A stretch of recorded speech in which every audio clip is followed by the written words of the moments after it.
All right. Hey guys, welcome. Thanks for joining us. Thanks a lot. I know this snow ice situation has been really rough and thrown things all over the place. So we're really glad that you could join us today. We're gonna get started. I'll share my screen.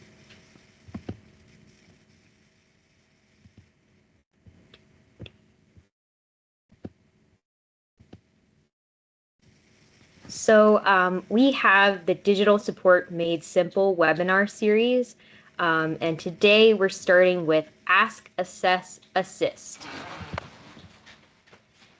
So we are the library's Strengthening Connections team. I'm Caroline Freeman, and then I'll let the other members of the team introduce themselves. I'm Lori Special. I'm the Library Strengthening Connections coordinator. I'm Jenny Casey. I'm also a digital facilitator. And I'm Tammy Walsh. I'm also a digital facilitator. And so, is Clarissa on the call? I'm here. Yes. Oh, I'm okay. the Adult Services and Digital Literacy Consultant. Yes. Awesome. All right.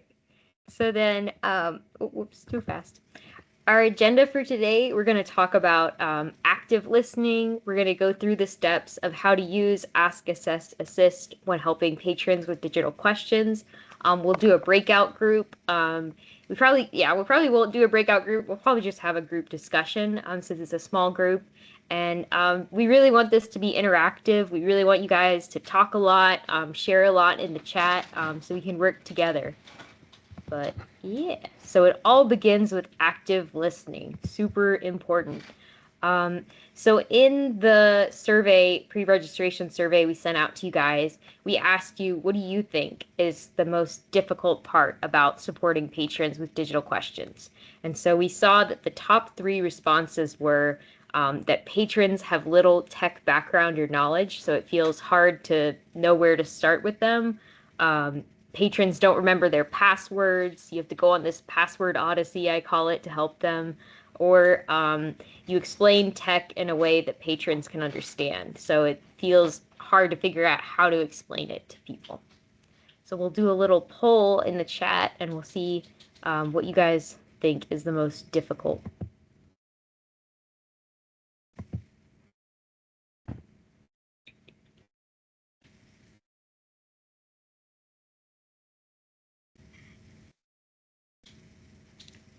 Oh, yeah. Remembering their passwords. Yeah.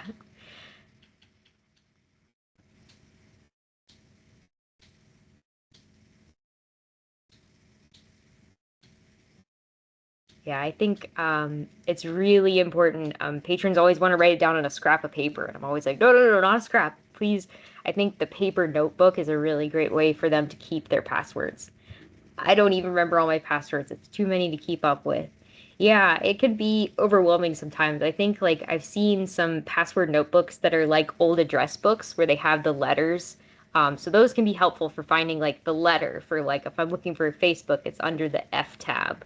And then like Lori's also talked about, it's also important you can write dates next to the password so you know like this is the date that was that password. So if you see an old date, you might be like, oh, okay, that's probably not my current password. Explaining tech is always hard, especially when you don't know what the base you're working with is. Yeah, it's really important to try to figure out what we have to work with when you're helping a patron so you don't get too bogged down and confusing them with details. Keeping a good pace, not too fast or not too slow. Yeah, so always important to, pause and ask the person, like, am I going too fast because I want to make sure you're following along, or is this too slow? Because sometimes you might be talking about something and they're like, yeah, I got that. And you're like, right, okay, moving on. Avoiding too much tech jargon. Yeah, I know a lot of times we use words and then, they might not have heard that word before. I think it's always super important that we assess people's what they know. I mean, one time I was talking to a guy on the phone and he wanted the library's email and I told him at NWRL and he said ATNWRL. And I said, oh, no, it's it's a A with like a circle around it, and I was like, it's on your keyboard if you press shift, and he was like, oh, that thing. I didn't know it was called that. And I was like, yeah. So you never know what people know, and you just sometimes go backwards and explain the word that you used, what it means. But yeah, those are all really important things that we need to keep in mind when we're helping people with tech. So what the ask, assess, assist process is first we ask. So you ask questions that clarify the need or goal. So we're trying to figure out what is it that we're trying to do. And then the assess step is that second really important part that we talked about with the patron problems, where we're trying to figure out where their knowledge level is. What do they know? What have they already tried? What do you know? What are some things that the library can provide that can help them? Are there other resources outside of the library, maybe community resources, maybe NC Live that could help them get their task done to better support them?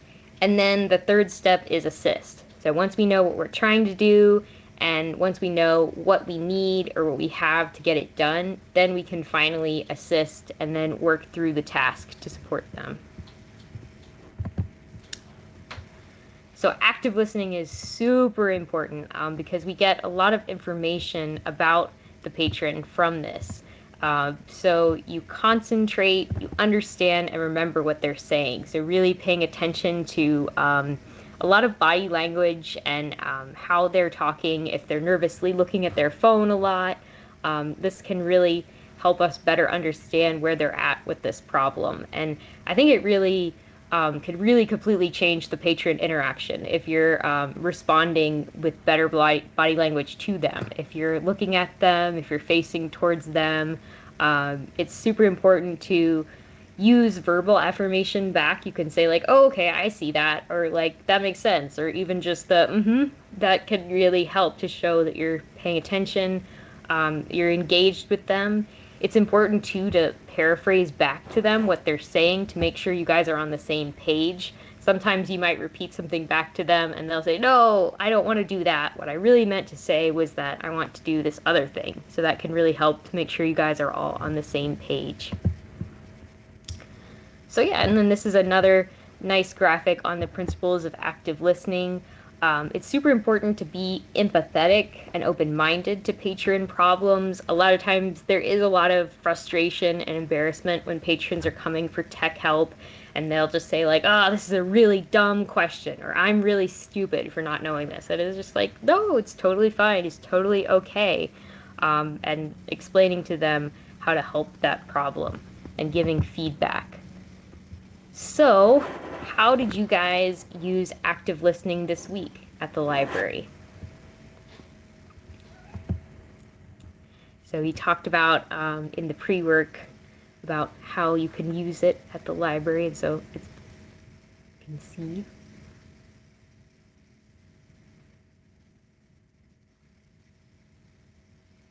You can talk about too, like how did that change the interaction with the patron too?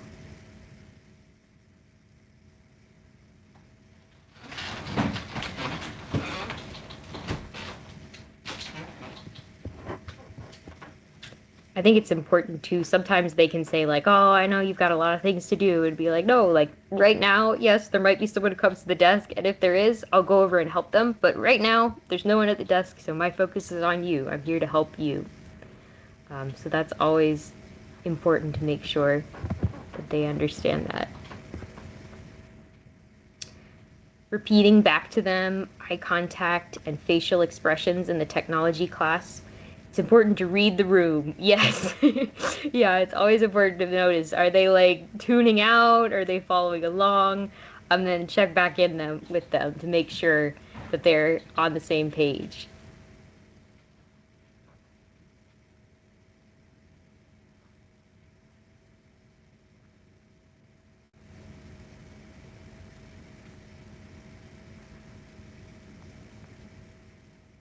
Ensure patron that you are there to assist them. We want to receive We want to receive services they are wanting. Yeah, I think a lot of times people will come to the library and they'll say like, you've probably never done this before, or I know this isn't really what you do. And so, yeah, it's really important to tell them like, no, my job, the library is an information center, and my job is to help you find the information. And so that includes helping you find information on the computer.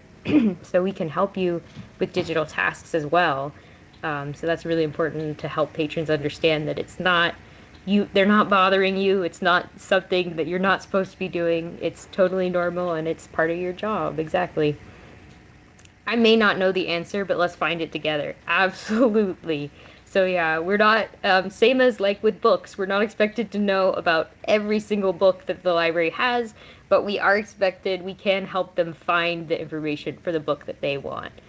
So that's also super important to help people be able to find that we don't know how to do every digital task, but we can help them find out the information to get it done.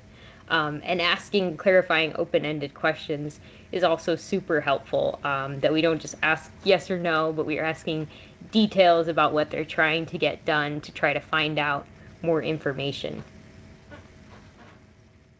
But yeah, it's also important to say, like, I'm learning this too. We're learning together. So, because I think, it's really as people feel like they're the only person that doesn't know these things. And so sometimes they'll see my teammate members are very helpful, even to me. Yeah, and totally. Like, our coworkers also teach us new things all the time. So that's also super helpful to have coworkers showing you new things to figure out if you're helping a patron. So yeah, those are all great responses.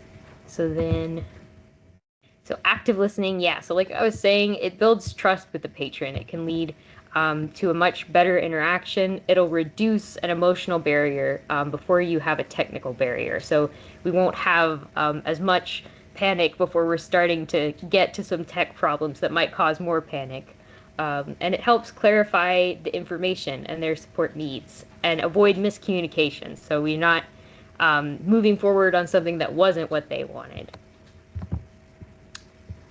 So yeah, active listening. Yeah, so like we said, it's about you're not bothering me. I'm here to answer your questions. It's about making sure that you're making eye contact, body language. You confirm back what they said.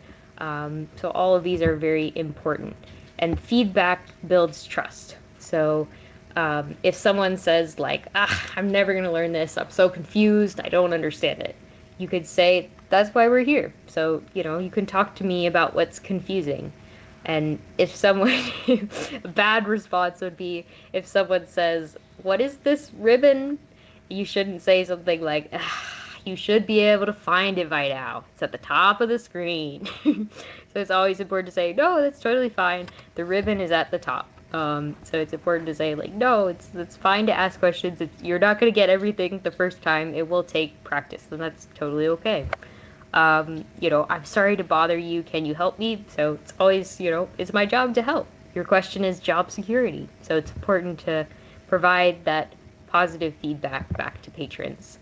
So normalize asking for help. It's always a funny thing at the library. People always say like, I have a really, really, really weird question. And then they ask you something, and I always would say, oh, you could have asked a lot weirder questions than that. And I was like, yeah, totally. I could help you find that. And then, there's very few questions we haven't heard before. You're not bothering us. You could ask us lots of questions. We listen and we don't judge. So the steps of Ask, Assist.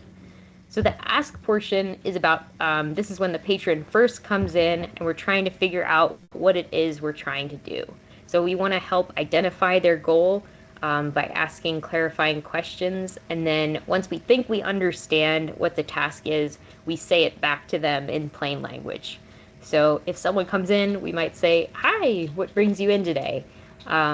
And then they would say what they want to do. And then if you have, if you want to get more information, you might say something like, are we trying to print it or are we trying to email it? And then they'll say which one they want to do. And then you might repeat back to them, okay, so we're printing out this Amazon return label. And then they might say, no, I actually don't want to print it. I want to send it to my aunt. And then you might say, oh, okay. So then maybe it'd be better for us to email it to her. So then, and then they might, say yes, or they might say no, I want to print it and mail it to her. So more information through the ask process. So, when helping a patron with email, which question would best demonstrate ask? So would we ask them, do you know your password? What do you want to do with your email? Do you use Gmail? Or is this your work or personal email?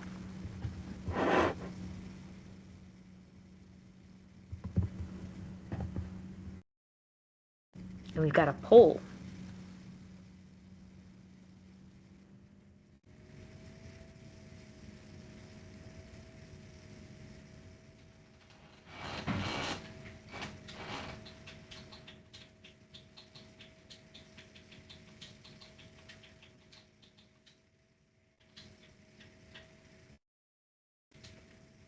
Yeah, so most people are saying, what do you want to do with your email? Because that's really helping us figure out what is the goal that we're trying to get done with this person's problem that they want to solve. Is this your work or personal email? That's more of like further details that could help us more, but we really want to know what is the goal that they're trying to do, and like, do you know your password? That's also more of like an assess step, where that one would be after we know the goal, trying to figure out what are the things we need to get this done. And do you use Gmail? That's another kind of further details question that we would use once we have the goal. What further details do we need? So yeah.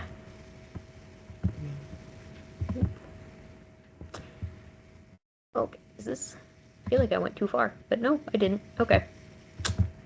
So, if a patron says, I need to apply for healthcare today, and I don't know how to do that, which option would best name the task back to them in plain language to confirm? So, would you say, okay, so we're doing an application, or so you're applying to healthcare and there's a deadline today, or let's go to the healthcare website, or this usually takes a while.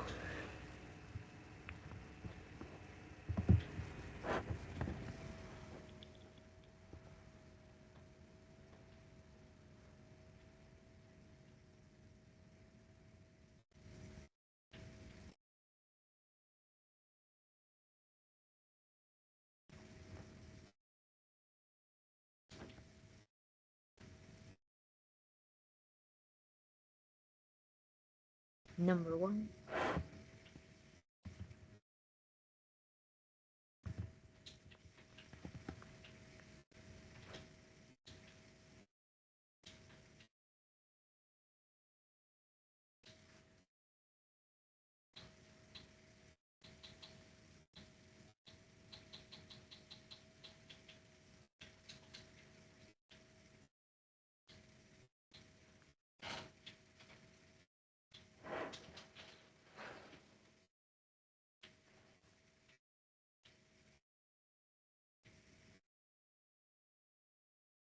Actually, number two. So, looking at it, so yeah, so for this one, I think, yeah, B is the best option, because B states back to them that they're applying to healthcare and they have a deadline of today, so it has to get done today. So that confirms back to them that we heard them, that we understand this is an urgent task that we have to get done. Because sometimes when we're working with people, we can say, oh, if we don't get this done today, that's okay, we'll work on it tomorrow. But for this task, they said, I need it today. So that's important to confirm back that we understood that. So yeah, I think B's the best option. And then this is the silent A of ask, assess, assist. So it's really important to make no assumptions about people's knowledge or skill level. So we have patrons come in from all walks of life, all different ages and demographics. And so sometimes you might have this young hipster with glasses and a backpack, and you might think, he knows computers. He knows how to do all of this. I don't need to talk to him about any of this. But that's not necessarily true. My husband worked with nurses, and they were typically very young and like their early 20s, and sometimes they didn't know things like they would get their passwords wrong because they didn't know that you hold the shift bar to get the symbols above the numbers. So like simple things like that, you might, when you're helping them with the password, you might assume, well, they already know that, but Maybe they don't. Maybe they didn't ever use the symbols above the keyboard. We don't know these things. So it's always important to try to ask as many questions as we can to figure out. And vice versa goes the other way too. This woman on the right, she's a senior, so we might assume like, oh, okay, I need to start at the very beginning for her. But we don't know that. Maybe she had a career in IT. Maybe she's in a computer class at her senior center. So we don't know. Maybe she just likes using computers for fun in her spare time. So she might have more background knowledge than we would expect. And so it's really important to just ask questions and ask, what have you tried? What are things you know how to do before we start explaining things? So the assess step is super important to the process because it's helping us figure out how we can help the person, what resources they know how to use, how much time do we have, what resources does the library have that can help them, and then what knowledge and skill levels do you have that can help them. So it's about deciding how we can help them, not if we'll help them, because we'll still try to figure out a way to get it, but we'll just might take some other steps. So it's not a test. So we don't want people to feel like we're trying to test them or judge them if they don't know how to do something. We're just trying to ask questions to understand better. So what are some things that you assess when you help patrons?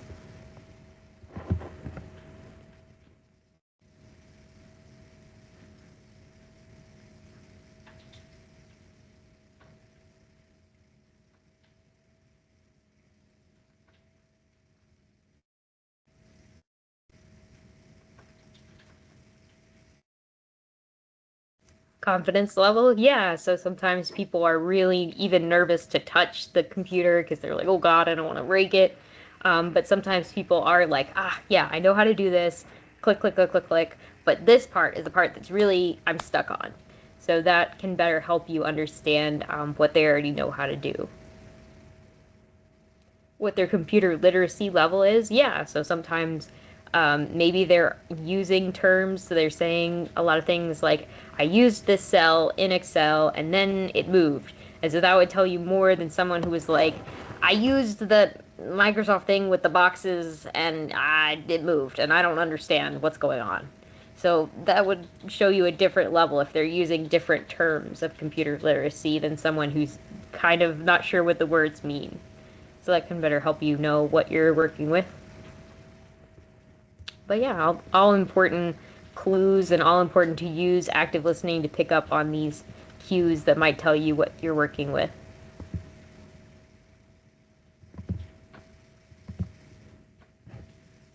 So, and then once we have the information of where their level is, then we'll assist. So then we'll break the step down into small steps and narrate as they click through. So always make sure to say, we're clicking here because, and then explain why we're going here. Because sometimes, if we're helping someone with something, we might forget and we might click somewhere, and then they're like, whoa, how did you get from there to there? And then you'll explain, oh, okay, so you might have to go backwards and explain something you didn't think that you needed to, but that's okay. So make sure we're teaching one skill at a time and let them practice a lot. I think there's one time where I was helping a lady with sending pictures, and like we were sending a picture, practicing using a picture of a dog, and she was like, well, why are we doing the dog? And I was like, well, it could be anything. I think we're just going to practice with this dog picture a couple of times so you feel more comfortable when you want to send the real picture. So that's important to just practice a lot with fake tasks sometimes to make people feel more confident. So we're going to do some practice scenarios. So Caroline, yeah. we have 8 people in today, so we can break into 2 groups, Okay. or we can do it with everybody in the room. What would you, it's Snowmageddon. I think we have 3 attendees, so because the We have, majority yeah, of I them are know, so us. we made it, yeah, so let's just do it in whole group. Yeah. Um, so we have the practice scenarios of the first one is I want to print out this picture of my grandchild from my phone. So what would be some good first questions to ask them to get that process started?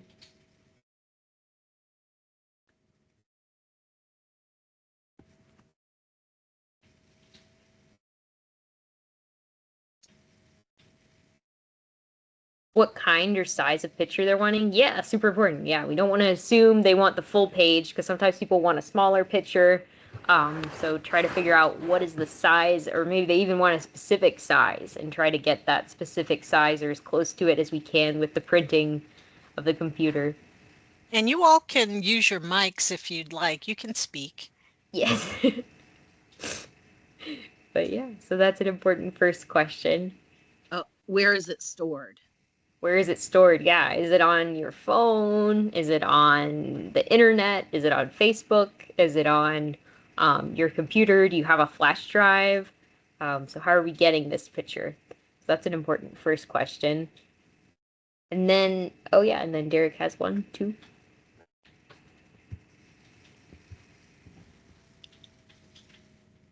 Have you printed from your phone before? Yeah, so maybe they know how to do this, or maybe this is their first time ever printing from phone. So then we might have to explain more about how to get to the picture and how to send it to how your library prints.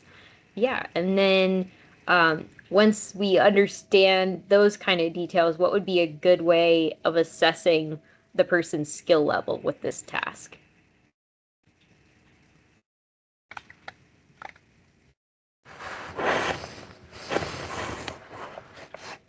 Asking if they've done it before. Yeah, so asking if you've done it before, that's a really straightforward, good way of figuring out what is your skill level with this. But yeah, and then maybe just observing some other visual cues with how if they're asking, if they're kind of pushing the phone at you, that might be more discomfort with the task. Can you show me how you found your picture? Yeah. Yeah, and that could help if they're nervous about trying to, they're like, oh gosh, I don't really know how to do this. I don't know how to find it.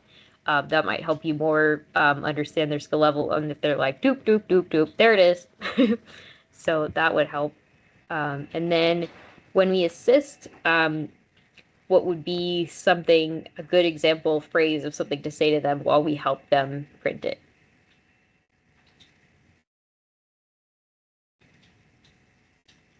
Maybe like some good feedback or encouragement we can give while helping to.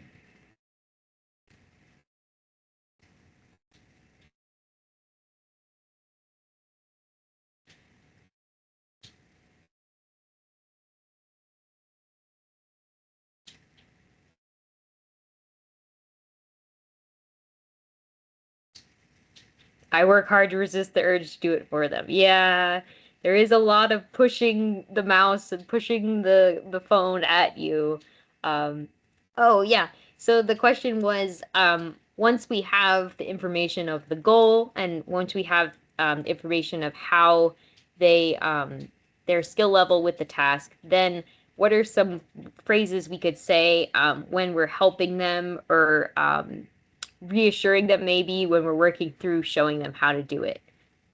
So what would be some kind of things you would say to them while you're showing them how to do the task? Yeah, we talked about yesterday, like it is really tough getting patrons to want to do things for themselves. But I think it is really important. Yeah, explain to them how we print things at our library politely. Emailing them to us is how my library I worked at, that's how we did it too. So that would be showing them how to email the picture. But yeah, I think it is really hard. I think you've got to say that, talk about the teaching a man to fish analogy that like, I really want you to be able to learn this because I think it'll be really helpful for you next time that we'll be able to get through this a lot faster if you can get it done. But yeah, Lori, you have your hand raised. Yeah, I wanted to know some things about now that we're in this breakout room. And there was some reflection, there were some reflection questions in there about that you all did on your own. So I'd really like to hear some of your thoughts, especially around after you did um, the active listening exercise, what was easy about them, what was hard, and also if after reading just the pre-work and from what you knew from that regarding Ask, Assess, Assist, what did you see last week or during the past week that you noticed that you did or didn't do?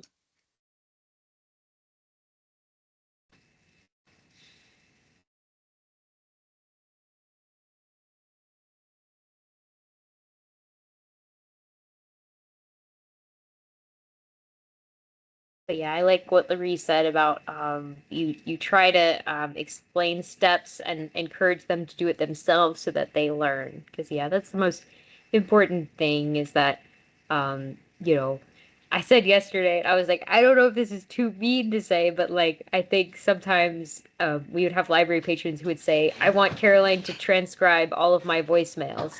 And my branch manager would say, "Oh, well, Caroline isn't going to have the time to transcribe all of your voicemails, but she could help show you how to get to your voicemail box and she can show you how to like transcribe and type them up while you're listening to them." Because I think, we are an information center. We're there to help and to teach people, but we're not a personal assistant. So we're not meant to be a secretary. So that's not our role. But yeah. So that's important to show people that like I'll teach you how to do it and I'll get you started. But I can't. I have a lot of other library duties and I have a lot of other patrons to help throughout the day, so I can't unfortunately do this task if it is time consuming.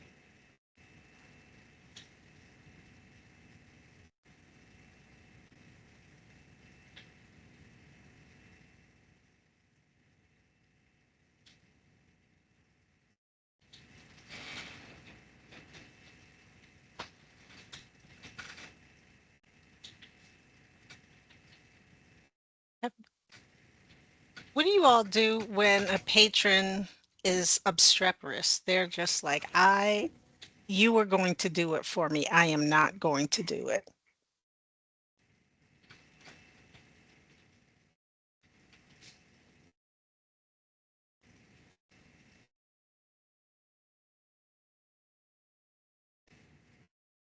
Signal a coworker for backup.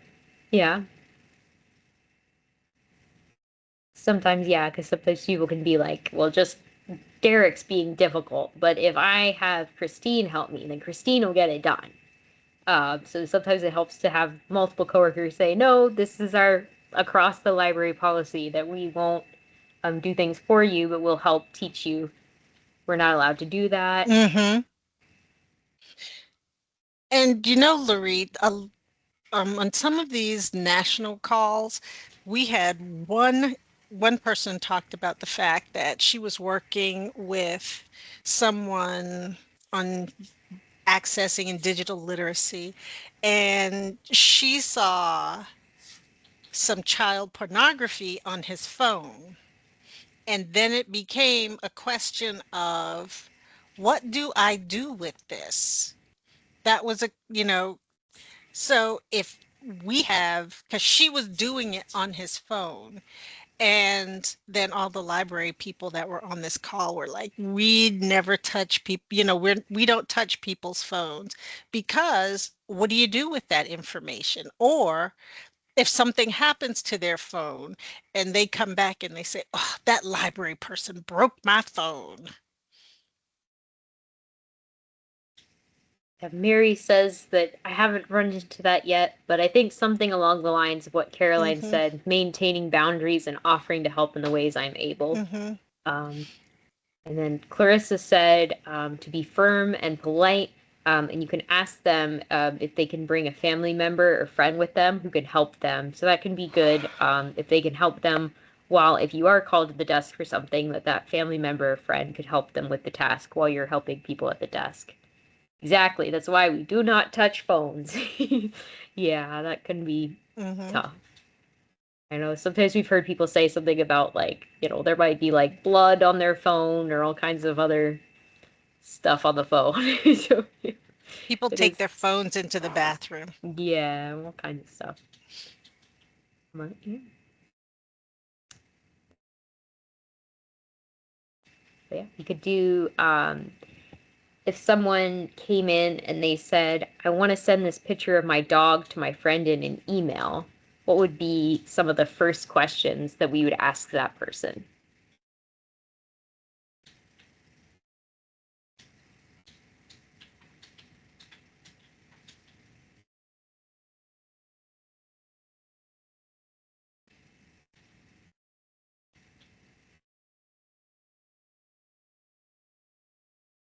Do you have their email address? Yeah. Because we won't be able to find their email.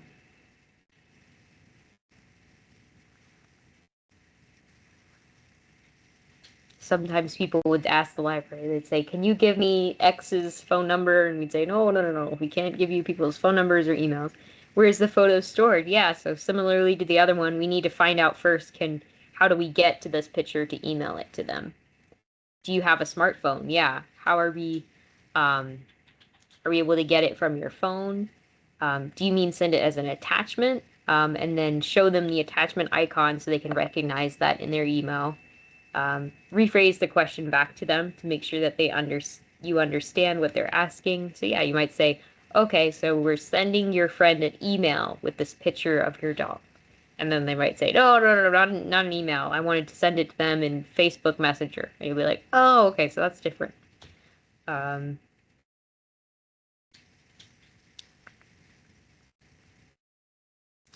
in the early days of email, people would come in and ask us to email something for them, and they didn't understand why they needed an email address. They didn't think they would use email again. Yeah, so they might say, my friend wants me to email this them, but I don't have an email. So then you might try to figure out a way to do it without email, or you might say, well, if you really want to email it, then we'll have to make you an email address, and then that might be a process of showing them how to make an email address.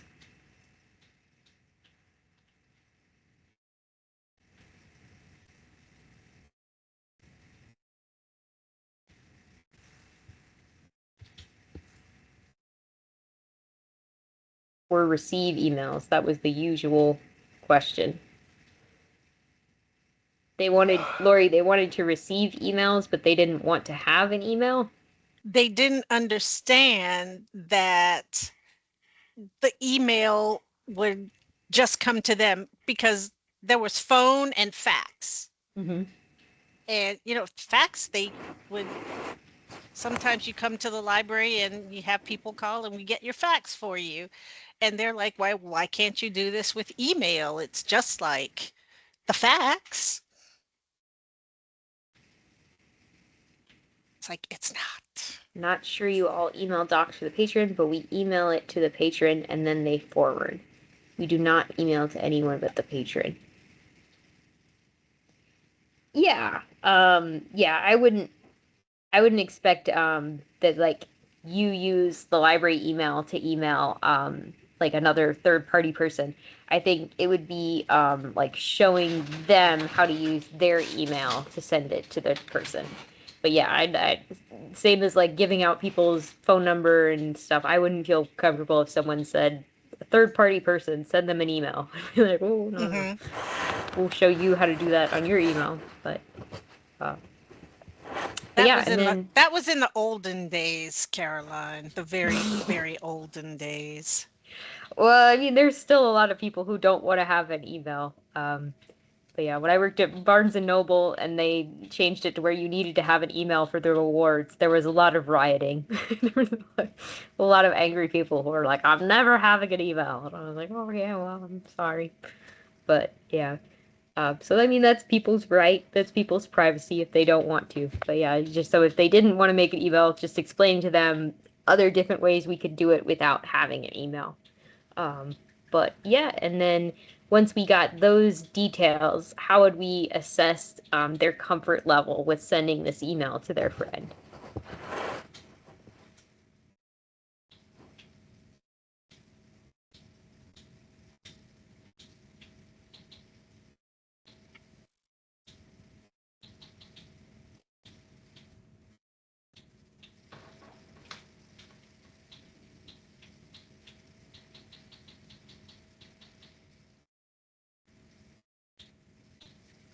walk them through the steps and let them do it.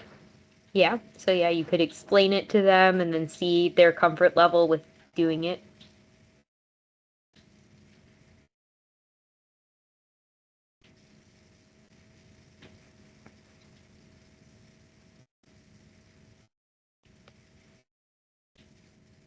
How often do you use your email? Yeah, so maybe they email all the time, or maybe they might say, not really. I'm retired and I have it, but it's mostly junk from stores. I don't really check it.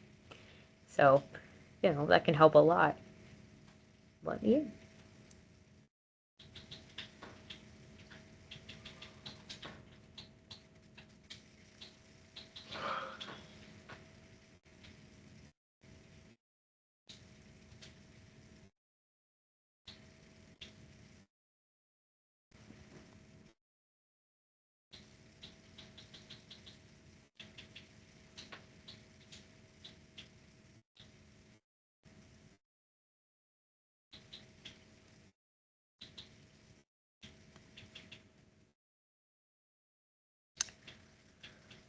So number 4 is helping a patron make a resume. So yeah, so there's a lot of different ways we could go about making resumes. I think, and the patron sometimes too. Yeah, and yeah, sometimes you can just use Word. Sometimes the patron will tell you the way they'd prefer to do it. I usually like telling them the different options we can do, and then they'll tell me which way they prefer. But like the library usually has books on resume formats. So sometimes you'll say that to people and they're like, oh, yeah, yeah, yeah. I just want to like look at the paper book and I want to see like what other layouts are. I don't want to look at digital versions first. But yeah, do they have their job information with them, their work dates? Yeah, super important. So yeah, you can use resume templates in Word. So if they want to do that, you can use that. I like using the Google Docs resume templates, and I think that's really great because that way there's a lot of patron confusion about like, oh, but I'm gonna work on this on the library computer and then I won't have it at home. And so I think using Google Gemini too. Sometimes you can use AI tools to help fill in details if you don't know as much, because usually they will have jobs that you're not as familiar with. So usually that can help you provide some descriptions of jobs that you might not know how to explain as well. Um, so that can be helpful. But yeah, I like using the Google Docs resume templates because those are great because, like I said, sometimes patrons can be like, oh, but it's only going to be on the library computer and I want to have it at home. And so that can be great to explain to them, which we'll talk about in our next session when we talk about the Google Drive products. But yeah, that they can have a Google account and work on the resume at the library and then sign on to it at home, and they'll still have it at home to work on. So I think those are great. But yeah, I think the having NC Works also has resume builders, so those can be great to use. I think in NC Live too, they have some videos on making resumes. But those can be not as helpful as like I think a lot of times people just want to see it. A lot of library pages are like, I just don't know what it even like looks like. I want to look at what one would look like and build mine off of that. A lot of people who have Gmail don't know about Google Drive. Yeah, so that's a newer concept that explaining to library patrons about. So that's why we'll have next month's session to talk about how to talk about that with patrons and explain that to people better. But yeah, so Word is great too for an easy starting point to help them and make sure that they have that. But yeah, and I think Tammy said about having their work information is super important because yeah, a lot of times too, library patrons would be like, write the resume. And I'd be like, well, I don't know what you've done in your life. So it's really important to have them tell you things they've done. And I think it's helpful too. A lot of times people are very modest. So a lot of times they're like, yeah, I mean, I worked there, but it wasn't a big deal. And you're like, no, no, no. If you worked there, we're putting it down. So, like, if you went to school somewhere, we're putting it down. We're not leaving out jobs or schools. So it's really important to have all the stuff that you've done on this document. But also important too, I think sometimes people can suffer from way too much information. So I think making sure it's like your top 5 most recent jobs is probably a good limit to it, because sometimes people can have jobs from 92 and you're like, well, that one I feel like we probably could not have on there. Um, One time I helped a lady and she had on one of her resume bullets divorced in 2011, and I was like, oh, okay, I don't know. I know this is a pivotal life event, but I don't know that one we should include on the resume. I feel like that one we could also take out and put some other details there. Yeah, and NC Works also can come out to the libraries. They would come to our libraries to help people with resumes. So they're a helpful local resource that can help people in person with resume building. So that's awesome. A lot of the libraries have partnerships with the community colleges, and those people can also help a lot with resumes and skill building. So that's really helpful to have those community resources.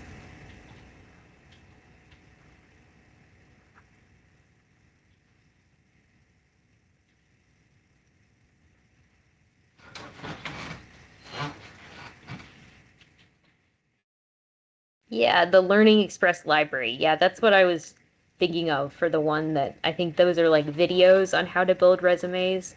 So yeah, I mean, some people like videos better. So yeah, you could point them towards those as an option too. Or maybe if you're really busy at the library, then the video might be a good place to kind of have them watch the video before you help the people at the desk and then come back to them to help them more with the resume. So that can be a good tool to use.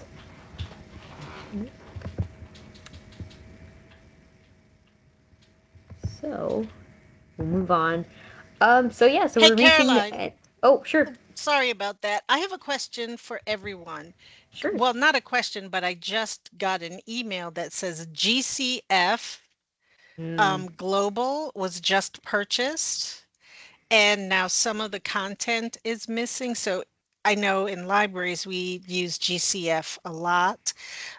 So go log on and check out what's still there. A for-profit company purchased it, so well, let me not tell fibs. I don't know who the company is, but some of the content is missing and people are still trying to figure out if there's going to be a paywall. Yeah, I read the email chain on that. They said that the YouTube, yeah, like Mm-hmm. Clarissa just said in chat, the YouTube videos are still available. So you can check those out while the website may not, they might be getting rid of that content. Mm-hmm. So that is unfortunate and sad to lose some content. But yeah, there's still lots of good, independent YouTubers too make videos on how to help with digital tasks. So those can be Mm-hmm. helpful too. Um, but yeah, so we're almost done with our session. So thank you guys so much for attending today. Like I said, I know it's been a wild time with all this snow and ice. So thank you so much. But yeah, so we talked about active listening, how that can really help build up a good reputation with the patrons when you're helping them with digital tasks. We talked about the 3-step ask, assess, assist process when helping patrons with digital tasks. Make sure that you're giving them feedback and you ask for feedback on how am I helping you. And make sure we're always exploring and learning new things, and iterate and adapt. So sometimes when you help someone and you're like, oh, I wish I knew that this other time, but now you know it now. And so then you can use it for the next time someone comes in to help with that. So, like I was saying, next month we're going to be talking about the Google Drive, the Google tools, the various, docs, sheets, slides. So we're going to be doing that webinar on Monday, February 23rd at 1 o'clock. So I hope you guys can join us for that. So does anyone have any questions, comments, or concerns? Oh, thanks so much. Yeah, thanks so much for joining us. Like I said, I really appreciate you guys coming out in the snowmageddon. Yeah, thank you. Great session. Oh, good to hear. Thanks, Derek. Thanks, Clarissa. It's helpful to see other feedback. Yeah, I think it's really important for us to have communication. Same as with the patrons. I think we're always learning from each other, so it's really good to hear what you guys are trying and hear what works for you guys. It's super important to help improve for the next time.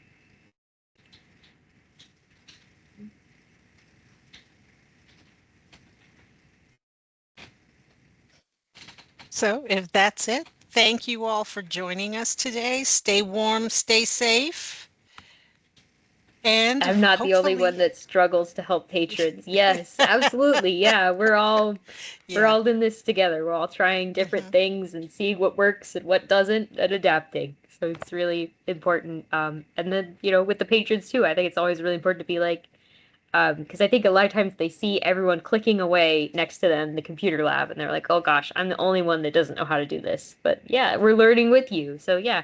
And you might be the only one in the computer lab right now asking about email, but you're not the only person ever to be asking a librarian about email. You can say like, oh, I had someone yesterday I was helping with this. So it's totally normal to ask me. But,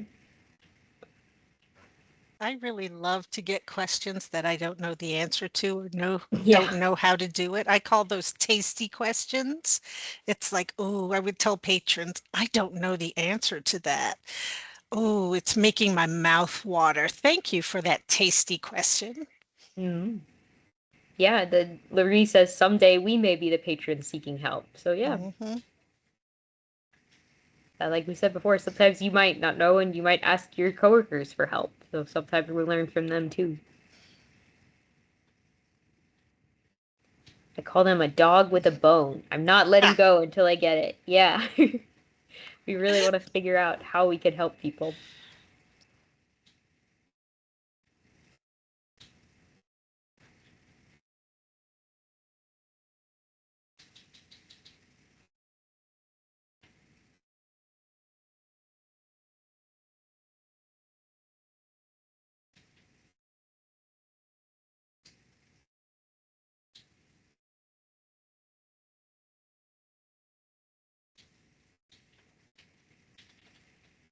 So on that note, thank you all for joining us today. Be safe, stay warm, and check us out for our next webinar. It's going to be about Google Drive um, and Google Workspace. Well, we'll talk about that when we get there.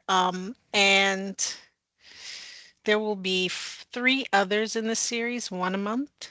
But thank you all very much. Look for the email and have a wonderful day.